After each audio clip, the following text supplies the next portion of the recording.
Oh my God, this recipe is such a stunning dish and it's so easy to make. It's perfect for dinner parties. Rose and cardamom panna cotta with pistachio meringues, cardamom crisps, and a hibiscus syrup. So first of all, you want to make your panna cotta. Now to make the panna cotta, put the cream, milk and sugar in a pan and slowly bring it to the boil. You don't want to burn the bottom of the pan with that milk because it will catch and then that burn smell will just go through and flavour the whole dish and it's finished. You might as well chuck it in the bin and start again. Now lower the heat and you want to simmer it for 5 minutes. Now for the gelatin, I'm using gelatin leaves. You can use gelatin powder as well if you want to. The gelatin leaves you want to soak in some cold water for about 2-3 minutes, just until they start to soften. Now take the cream off the heat completely, and now you want to add in your rosewater syrup, the ground cardamom, and the gelatin.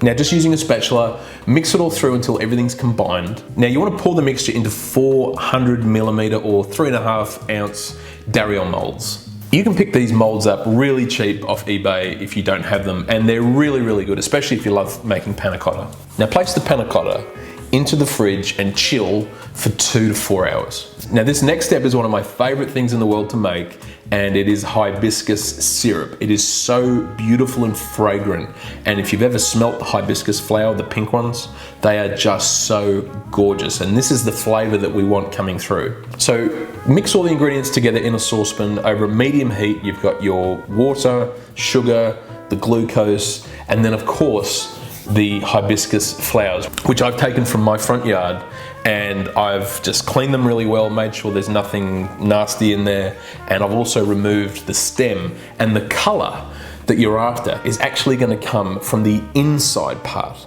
of the flower. It's going to come from the leaves as well, but you're going to get that real intense pink color from the stamen, I think it's called.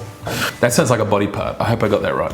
You want to simmer that for 10 to 15 minutes, and the sugar in there is going to create like a caramel, but it's going to take on the color of the flower. So you're going to end up with this sticky, syrupy, pink syrup, and it's just gorgeous. So simmer it for about 10-15 minutes over a medium heat. When it's all done, just put it aside and leave to cool.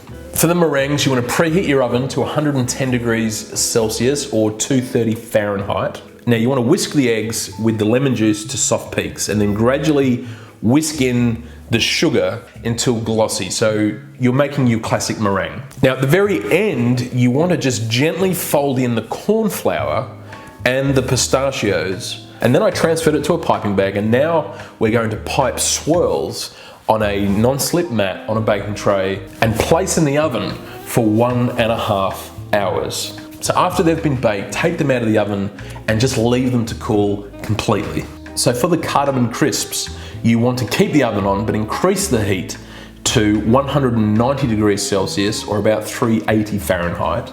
And into a bowl, you want to cream the butter, the sugar until it's light and fluffy, add the egg, beat until smooth, and then stir in the remaining ingredients, which is your coconut and your flour. Now the true star in these crisps, I think, is the coconut. I think it brings a really great flavor to this dessert. And when you combine it with the panna cotta and also the meringue and that hibiscus syrup, it is just gorgeous.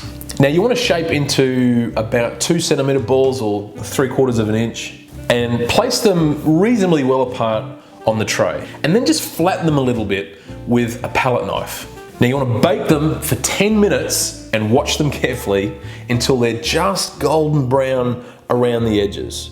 Take them out, leave them to cool. If you have to flatten them down again with the palette knife, you can, but you shouldn't have to, because what they'll do is just collapse. When they come out, they'll be a little bit up, and then as soon as they hit that cold air outside of the oven, they'll just come straight back down. So you want to leave them to cool as well, and then dust them with some icing sugar or confectionery sugar. So to serve, I arrange the panna cotta on the plate on the side, and what I do with the meringue is I get some dollop cream or heavy cream, and I just get a palette knife and I just put over a little bit of the cream in between 2 meringues and place them together, and then I get leftover cardamom that I've got ground up, and I just roll that cream in the cardamom.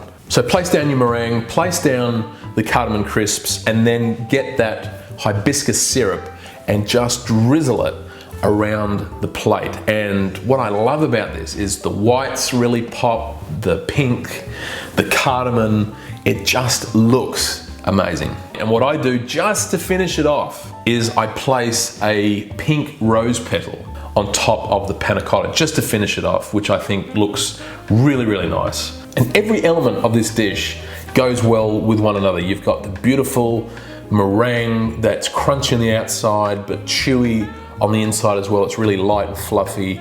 The panna cotta is just amazing. It's got an amazing wobble on it, and you cut through that, and that rose water flavor that you get, that hint of the garden flavor that's hitting you. You've got your hibiscus, you've got your rose, you've got the cardamom, you've got sweetness, you've got earthiness. It's all together, and it just makes a wonderful dessert.